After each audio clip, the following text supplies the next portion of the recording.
Did you know the Thomistic Institute offers 2 full-ride scholarships for the Masters in Theology at the Dominican House of Studies in Washington, D.C.? If you or someone you know has a passion for the Catholic intellectual tradition, especially the thought of St. Thomas Aquinas, this could be the opportunity of a lifetime. Visit thomisticinstitute.org/MA-scholarships to learn more and apply today. This is a competitive scholarship. To be considered, please apply for the 2025 to 2026 academic year by January 28, 2025, the Feast of St. Thomas Aquinas. That's thomisticinstitute.org/MA-scholarships. Welcome to the Thomistic Institute podcast. Our mission is to promote the Catholic intellectual tradition in the university, the church, and the wider public square. The lectures on this podcast are organized by university students at Thomistic Institute chapters around the world. To learn more and to attend these events, visit us at thomisticinstitute.org. So this talk is going to start off fairly big picture, not very technical in the first half or so. It'll get a little more technical as we get going, but hopefully we can move through slowly enough that people can follow the gist anyway. Okay. So there's this traditional Christian doctrine anyway, and it might be a doctrine of other theistic traditions as well, that I'll call the doctrine of divine universal causality. And the doctrine is basically this. It's the idea that God is the source and the cause of all that exists apart from himself. And we see this doctrine articulated by some of the great thinkers of the tradition. And so you see this here under part 1, and we'll be looking at various passages that I'll refer to by number here. So the first passage here from St. Augustine, he says, God's hidden power causes all that exists in any way to have whatever degree of being it has. For without him, it would not exist in this way or that, nor would it have any being at all. St. Anselm tells us, with the exception of the supreme essence itself, in other words, God, nothing exists that is not made by the supreme essence. Everything other than God is made by God. St. Thomas Aquinas, everything other than God must be referred to God as the cause of its being. So here's a question. Does God's universal causality extend even to free human acts? That is, does God cause our acts, even our free acts? It seems like the answer to that question should be yes, given those passages we looked at before. Those passages didn't seem to be making any exceptions for our free acts. God is the source and cause of all that exists apart from himself. Our free actions are things that exist, so it looks like God's the cause of them as well.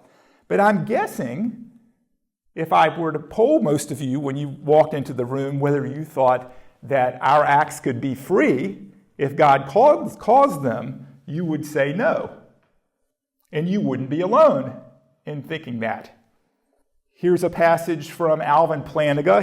He's maybe was the most prominent philosopher of religion, or certainly one of the most prominent philosophers of religion in the second half of the 20th century into the beginning of the 21st.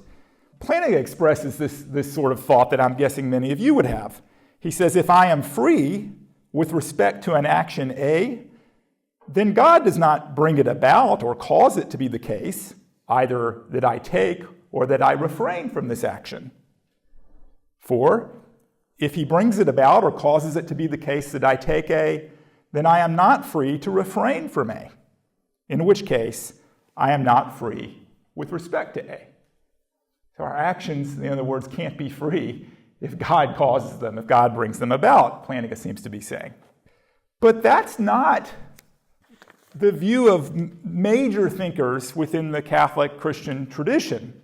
So if we skip over to passage, this is 7, 8, and 9, we see figures like St. Anselm and St. Thomas Aquinas, who, as consistency might seem to require, want to say that God, as the universal cause of all that exists apart from himself, he's got to be the cause of our actions as well. So St. Anselm says, I cannot in fact deny that every action is a reality, nor that whatever is has its being from God. And you can do the math there, right? It means every action is caused by God or has its being from God. St. Thomas, maybe even more explicitly, says the very act of free will is traced to God as to a cause. And then in another passage from St. Thomas, we should talk a lot about St. Thomas here, right? This is, after all, being sponsored by the Thomistic Institute. St. Thomas says, God, therefore, is the first cause who moves causes both natural and voluntary. In other words, causes both unfree and free. And just as by moving natural causes, he does not prevent their acts being natural, so by moving voluntary causes, he does not deprive their actions being voluntary, but rather he is the cause of this very thing in them, for he operates in each thing according to its own nature. So as where I'm guessing most of you would agree with Plantinga that it's got to be an either or here, right? Either I'm free and my actions are up to me and caused by me alone, or God causes them and I'm not free. These thinkers from the tradition seem to want to say it's a both and, that our actions are both free and caused to be by God. And there's some good evidence, actually, that this is the picture we find in Holy Scripture as well. So I want you to go back to passages 5 and 6. So this is a passage. The Scripture is difficult to interpret, as we know, but this is a passage from an Old Testament scholar talking about the picture of the relationship between God's causality and human freedom in the Old Testament. Israel's belief in God's power. He's talking about God's power, and I'll ask you to skip down to about line 5 there, where he describes it this way. It's not simply that God allows a man to think thus and not otherwise. He, God, is himself also at work within these acts of personal freedom. Yet, this never led to a flat determinism depriving man of the responsibility for his actions. At all times, the capacity for self-determination is insistently retained. The whole ethical exhortation of the prophets is based on the conviction that decision is placed in the hands of men. But the law, too, setting before man the choice of life or death, rests on this presupposition. The fundamental postulate of moral freedom is found in equal force alongside the religious conviction of God's effective action in all things, and no attempt was made to create a harmonizing adjustment between them. It is testimony to the compelling power of the Old Testament experience of God that it was able to affirm both realities at once and to endure the tension between them without discounting anything of their unconditional validity. So what he's saying in a nutshell is the Old Testament picture seems to be, on the one hand, that we have robust freedom such that we're morally responsible for what we do, but that God is at work in all that we do. The divine power, right, is behind it. And we get a similar sort of picture in at least parts of the New Testament, for example, in the letters of St. Paul. So here's a New Testament scholar describing what he finds in some of St. Paul's writings. Passage 6, some of Paul's statements on the relation of divine to human agency strike us as paradoxical, if not downright incoherent. He urges the Philippians, for instance, work out your own salvation with fear and trembling, for God is at work in you, both to will and to work for his good pleasure.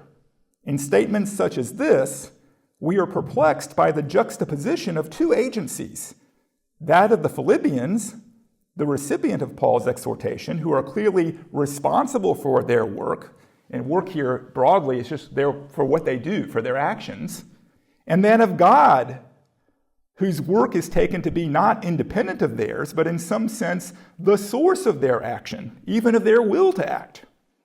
On the one hand, Paul's letters are full of statements which state or presuppose that human beings are capable and effective agents responsible for their own actions. On the other hand, he speaks as if God's agency is effective everywhere, even in cases where humans are said to work. And so again, in Scripture, we get this sort of both-and picture. It's not a choice we have to make between God's causality and our freedom, but our free acts, though they're up to us, also have God as a cause. And we even get this sort of picture in much of the prayer of the church. If you start to become attuned to this, you find it all over the place, actually, in the liturgy of the church. I'm just going to point to one passage here. It may not even be the best example, but from the Liturgy of the Hours, prayers like this abound. Lord God, keep us faithful to your law in thought, word, and deed. Be our helper now and always. Free us from sin.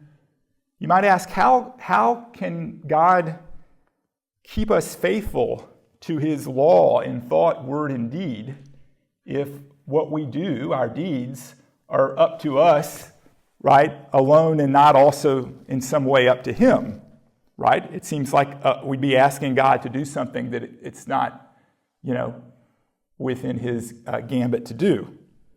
And so prayers like this also seem to presuppose this sort of both-and picture where our free acts also have God as their source. So what I want to suggest here is there's a tension maybe between what most of us, myself included, at least at many points in my life, our intuitions about freedom and about the idea if we're going to be free, our actions have to be up to us and us alone, and what the tradition, the philosophical theological tradition, what Scripture, what the prayer of the church seems to present to us, which is more of a both-and picture, a picture where our free acts are caused by God. There's a tension here, and the question is, is it possible to affirm the both-and in some sort of coherent fashion, or is this an either-or where we have to choose between God's universal causality and our freedom? Well, I want to suggest that we can, in this talk, that we can affirm the both-and. And I want to diagnose, with the help of St. Thomas Aquinas, again, fitting for a Thomistic Institute talk, right, Professor? Yes? I want to diagnose what part of the problem might be, anyway, with our intuitions. And the upshot of it is that we may be thinking too anthropomorphically about the divine causality.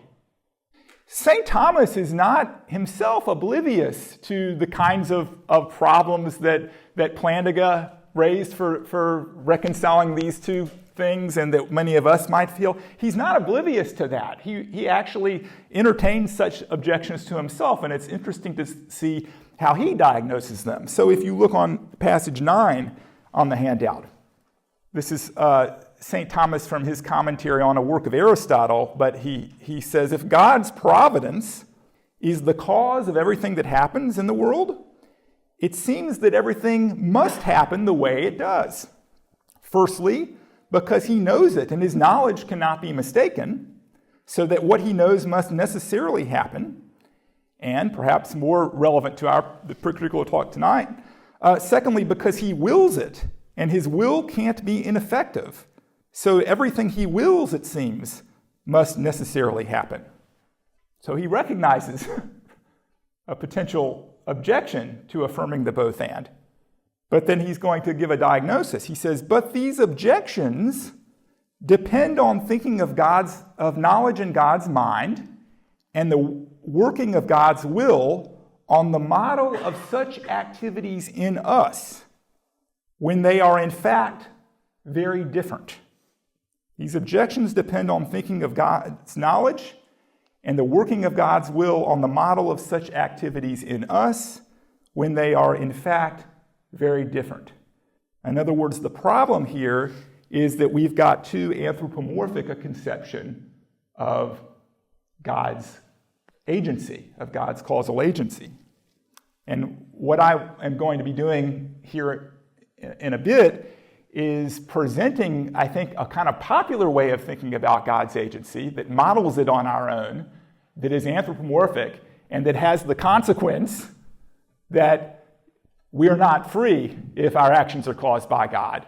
And then I'm going to present an alternative account of God's agency, less anthropomorphic, less modeled on our own, that I want to suggest does not have that consequence, following the suggestion here of St. Thomas. Here's another a contemporary writer writing about Aquinas, but suggesting in a similar way that the problem might be anthropomorphism. Passage 10, to say that my actions are free only insofar as God does not cause them presupposes a plainly idolatrous conception of the divine causality. God's action in the world is not a sort of cosmic elbow jogging. What a phrase. Cosmic elbow jogging? I guess that's what you do on when you're packed in the subway or something, or on a bus like sardines, elbow jog. It's not a cosmic elbow jogging so that where space is occupied by the divine action, freedom is evacuated from it, and vice versa. That is a theology on which God's causality is construed as if it were just an infinitely scaled up creaturely agency. An agency just like ours, just a lot more powerful, right? But that's not the way we should think about it. Okay. So hopefully you've got a sense of the issue, the problem, right? You've got this traditional doctrine of God's universal causality. It seems to imply that even our acts are caused by God, but there's a tension there. How could our acts possibly be caused by God and yet still be free? Aquinas says, well, the reason for thinking there's a tension here or even a contradiction is that we've got too anthropomorphic a conception of God's causal agency. So now I want to move into some more technical matters, but hopefully not too technical. I want to talk a bit about the philosophical requirements for freedom and responsibility, for free acts of the sort that we can be genuinely responsible for, free acts of the sort that we might say we can be genuinely accountable for. We might call it moral responsibility if we'd like.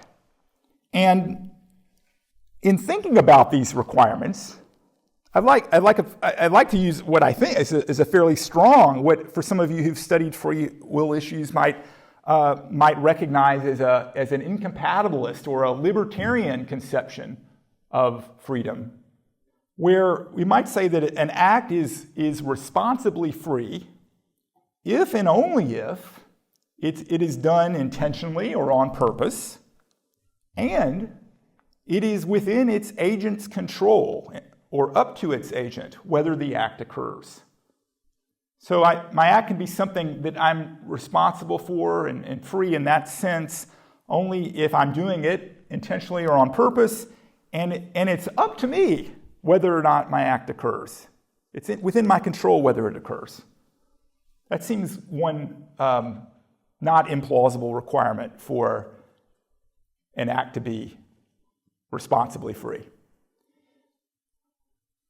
We might add to that the idea that an agent performs free and responsible acts only if the agent at least sometimes has the ability to do otherwise than he does, or only if the agent had the ability to have done otherwise than he did, given the very same prior conditions. So the thought here is that freedom and responsibility requires that at least some of our acts somewhere along the way were ones where we could have done otherwise than we did. We often think we could do otherwise than we do. I raise my right arm right now, and I think I'm doing it freely, right? And I think I could have raised and chosen to raise my left arm instead, right? Given the very conditions in which I was acting, though I raised my right arm, I think I could have raised my left arm. And we might think that if that's got to be the case for at least some of our actions, if they're going to be genuinely free and we're going to be morally accountable for them. Okay, so that's the kind of conception of freedom that we're going for here and that's at stake. And I think we can think a little bit about what sorts of things might preclude or rule out that sort of freedom. So I want to present here a kind of scheme, a kind of model for the sort of scenario that would rule out or preclude free, responsible acts. And to do that, I'm going to use some symbols here. We'll just let A stand for my act, any act of mine, and let F just stand for any prior factor, any factor that is prior to my act. It could be any sort of thing. It could be a thing, some event, some action, some state of whatever you like, just some factor prior to my act. Okay? So we've got my act, we've got a factor prior to my act, and then let X arrow Y stand for the idea that Y simply follows from X.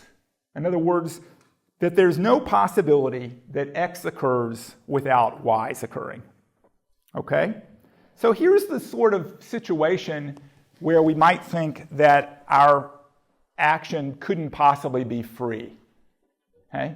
It's a situation where there is some factor F that is prior to my act, and that factor is outside my control. So let OC in this little diagram stand for outside my control. So there's some factor or factors prior to my act. Those factors are completely outside my control. Okay? And then it's also outside my control that my act simply follows from those factors. It's not possible for those factors to obtain or hold or occur, and my act not to obtain or hold or occur. Well, if the prior factor is outside my control, and if the fact that my act simply follows from that prior factor is also outside my control, it seems like my act is going to be outside my control as well. At least a lot of people have an intuition, something like that. I think I do, right? And so I think any sort of situation, whether it includes God or doesn't include God, right? Any sort of situation where there are prior factors outside my control from which my act simply follows, I'm going to doubt that I have responsibly free acts, or that the act in question is responsibly free. I'm going to have serious doubts about that. For those of you who've studied the free will stuff, and it doesn't matter if you have this, just to make connections with people who have been studying some of this, right? This is a variation of what is sometimes called the consequence argument against the compatibility of freedom and determinism, right? The idea that there are prior factors from which my act simply follows is a way of articulating what we might mean by determinism, our acts being entirely determined by prior factors. So just to make a connection there. Okay. So we've talked a little bit about what freedom now, in more detail, what freedom seems to require. It seems to require that my acts be ultimately up to me and within my control, ability to do otherwise given prior conditions. We've talked about what sort of situation might preclude or rule out that kind of freedom. And now I want to turn our attention to a couple of what I think are sort of popular ways of thinking about divine agency, which I want to suggest are anthropomorphic in the sense I think that they tend to model God's agency on our own. And I want to suggest that on both of these models, they seem to embody that scheme for responsibility preclusion. That is to say, if this is the way we think of divine agency, then we've got a situation where God's causing our acts is going to preclude our acts being responsibly free. I've tried to diagram these, and I'm letting a little triangle, stand for God. I'm letting E just stand for any effect of God. I'm letting this little arrow stand for a causal dependence relation of the effect on God. Okay? And I'm giving these names. We'll call one of them the prior divine decree model and the prior divine act model. And I think in a way we can talk about these models together, what they have in common. Okay? One thing that they have in common is that on both of these models, God's causing E, God's bringing about an effect E, introduces a factor that is prior to E and from which E simply follows. Okay? So E here is just standing for any effect because we're talking about God's causal agency in general, but we're worried about our actions, right? So we could, if we wanted, we could let some action of ours A like substitute for E. In other words, if we want to think about what this means for our actions, it means if God, on these models, if God were to cause our act, it would introduce some factor prior to our act from which our act simply follows. And if that prior factor from which our act simply follows is outside of our control, what does that mean about our act? It's outside our control, right? And if it's outside of our control, then what? It's not free, okay? So in one case, this prior factor that God's causing our act introduces is God's choice to cause our act, or the choice to cause the effect, or a decree to cause the effect. So we sometimes think of ourselves as making choices or acts of will from which follow further like bodily actions of ours. Not everybody thinks quite this way, but you might think, all right, first, I form some sort of volition or choice, right, that I'm going to raise my right arm. And then following that choice, my right arm goes up, right? And so there's a prior thing, the choice that I form, that is prior to this next effect that comes from that choice, right? My arm is going up. Well, you might think of God's causality that way as involving some little divine volition or choice or decree within God, from which then whatever he decrees follows as a further effect. And that further effect simply follows from the prior decree, from the prior choice that God has made.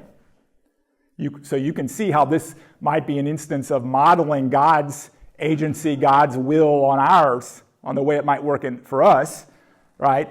That's the prior divine decree model. The prior divine act model talks about thinks of God's act of causing E as something going on sort of in God, some sort of feature of God or something. And there's this act of causing E that is in God from which E simply follows. Okay? But the main thing I want to draw your attention to is in both of these cases, we've got models on which God's bringing about our act involves some factor that's prior to our act, from which our act simply follows, or determines our act. Okay, that's one thing these have in common. Do you see why on these particular models there would be a problem for freedom? You see how these models instantiate as that scheme on the previous page, right? There's a factor prior to the act that they introduce from which our act simply follows, and presumably this is a factor over which we have no control, right? It doesn't look like there's any way on these models that we have control in any sense over what God's choice is or what God's act of causing any effect is. So it looks like these models are models on which God's causing our act is not compatible with our act being free. That's one thing that they have in common. I've talked a little bit about how these models, in a way, model God's agency on our own. And that might be a reason for thinking that they're anthropomorphic, simply because they take our own agency as a model for God's agency. But I want to suggest another way in which these models are anthropomorphic. Another reason that they're anthropomorphic is that these models violate the doctrine of divine simplicity, the great safeguard against anthropomorphism in theology. Now, I don't have any expectation that you've heard of the doctrine of divine simplicity, but maybe a few of you have. Has anybody heard of this before? Maybe one or two. Don't worry if you haven't. I'll just give you a brief introduction to it. The doctrine of divine simplicity is a doctrine that says that God is not a composite thing made up of parts. And part of the reason for denying that God is a composite thing made up of parts is that any sort of composite thing made up of parts would seem to be something that is made, right? Something that is dependent on the parts from which it's made. But God is supposed to be the first being, right? On which everything else depends, but God doesn't depend on anything. So God's got to be simple in the sense of it not a composite thing. Okay. Well, both of these two models, the prior divine decree model, the prior divine act model, they locate God's choice to bring about the effect E, or God's act to bring about E. They locate them as some sort of like feature, or we might even think of as a kind of part of God. There's God, the triangle, right? And then there's this other little doodad in God, this little bar that I'm representing here, which represents the choice or the decree or the act, right? Which is something, distinct from God, but is somehow stuck in the divine being, right? The tradition would call this sort of thing that is sort of some sort of thing that inheres in God in some sense, but is not quite the same as God, an accident. And we might, and at least someone like St. Thomas Aquinas is going to think that would be to introduce a kind of part in God. It would make God into a composite thing. And if God is a composite thing, God is a dependent thing. God is not first. So these particular pictures, these particular models are going to be ruled out by someone like St. Thomas, by someone like St. Anselm as well, Augustine, really many of the major thinkers in the tradition. They're going to be ruled out of hand because they violate God's simplicity. And so another reason to think of them as anthropomorphic is their violation of the simplicity of God. We're modeling God's agency on our own without reflecting on the fact that God is a simple God, not a God made up of parts. Okay. So what I want to do now, and in sort of closing, is present to you a different model, a less anthropomorphic model for thinking about divine agency, and a model that is consistent with divine simplicity that I'm going to call the extrinsic model of divine agency. So let me begin with a question. If divine simplicity rules out models which introduce some little part in God, so now God is made up of not only the triangle but this other thing, right? If divine simplicity rules that out, so we can't think of God's choice or willing some effect E as something in God like that, or we can't think of God's act of bringing about E as something in God. What are our options? What does God's act of bringing about an effect consist in? Where is it located? These models, these anthropomorphic models, want to locate it here as a part of God. That's ruled out by divine simplicity.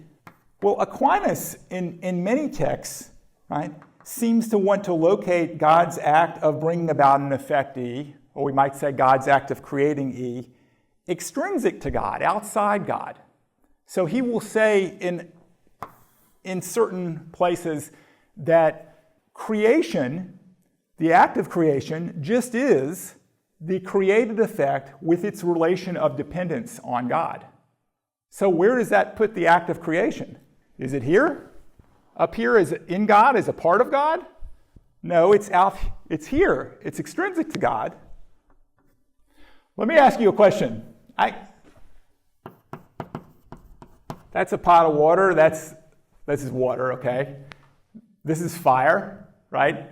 This is heat that is being brought about in the water by the fire. where's the fire's act of bringing about the heat?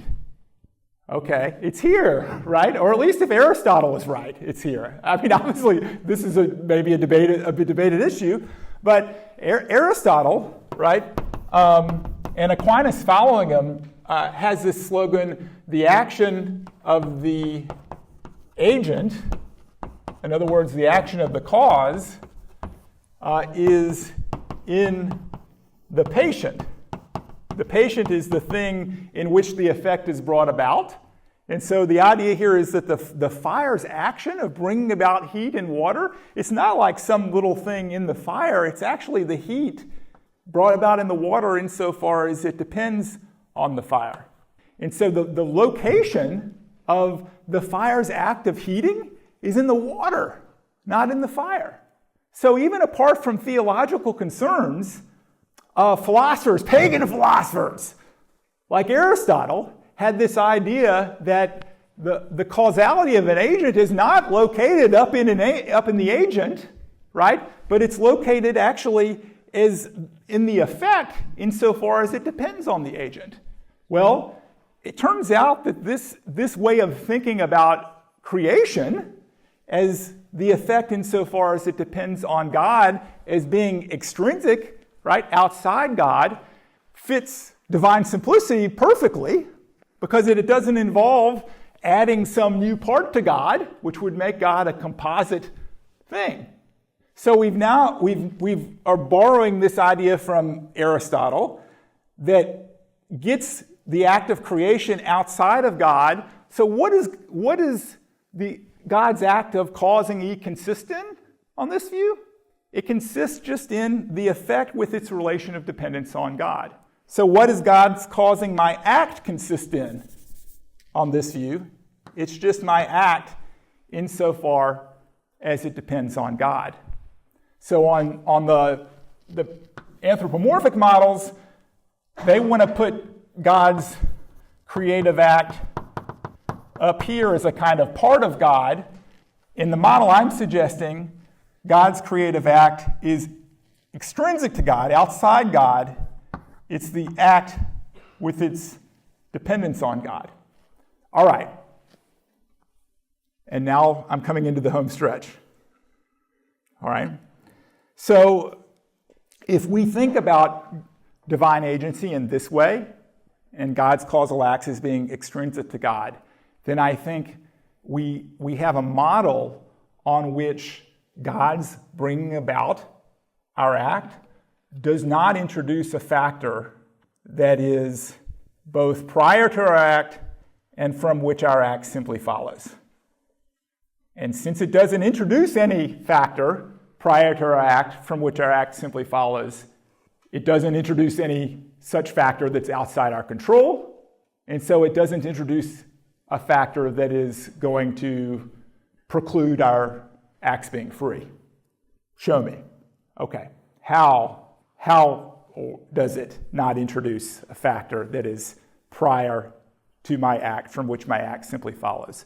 Well, on the table at the bottom under the little diagram of the extrinsic model, in the left-hand column of that table, I'm listing all of the things that are sort of involved, that are part of the picture in a case where God is bringing about my act.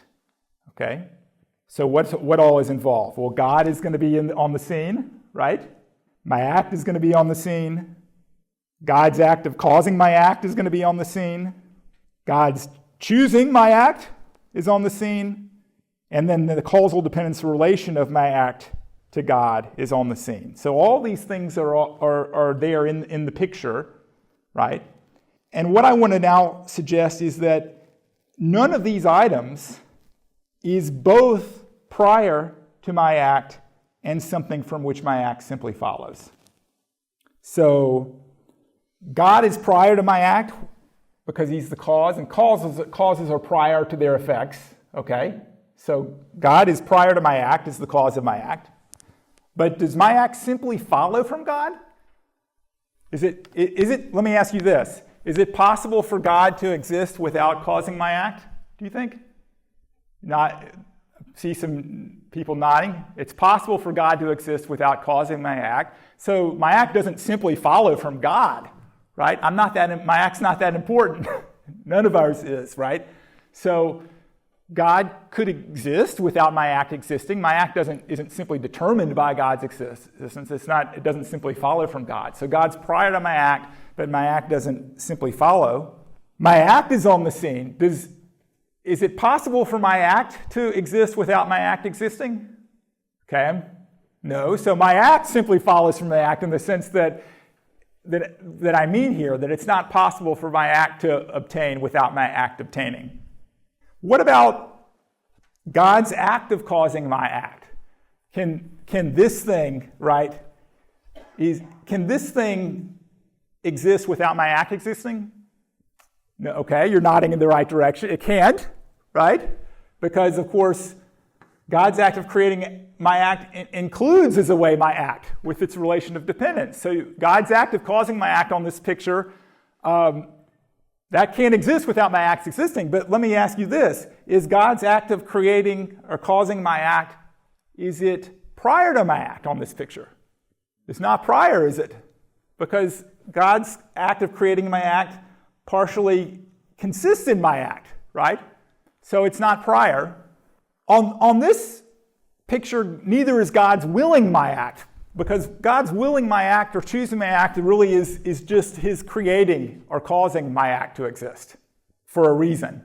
To bring about something on purpose, to bring about something for a reason, is to will that thing.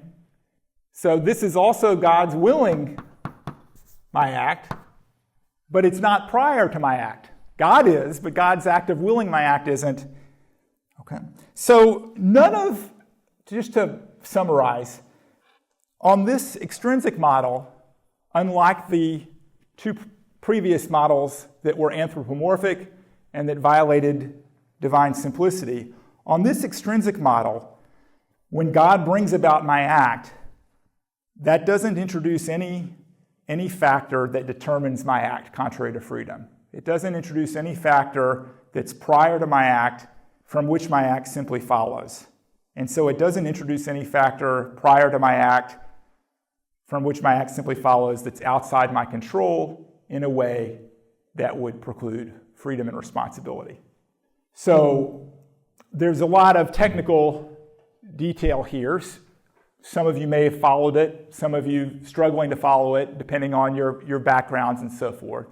But the upshot is that our chances of affirming the both and, right, that God is the universal cause of all that exists apart from himself, including our actions, and yet we're genuinely free, our chances of being able to affirm that are much better, and I think actually we can pull it off, provided that we don't think of God's causal agency true anthropomorphically. If we think of it on the model of our own, we're inevitably going to have a deterministic picture where God determines our acts contrary to freedom. If we think about it according to what I'm proposing here, the extrinsic model, I think we can avoid that implication. Okay, thank you.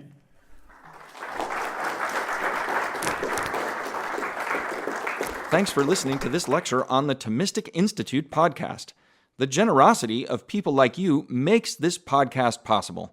If you enjoy these talks, please consider showing your support at www.thomisticinstitute.org/donate. Your donation of even $1 helps us reach more college students and many others with the powerful truths of the faith, and it ensures that we can keep publishing top-notch lectures on this podcast. Thanks a lot.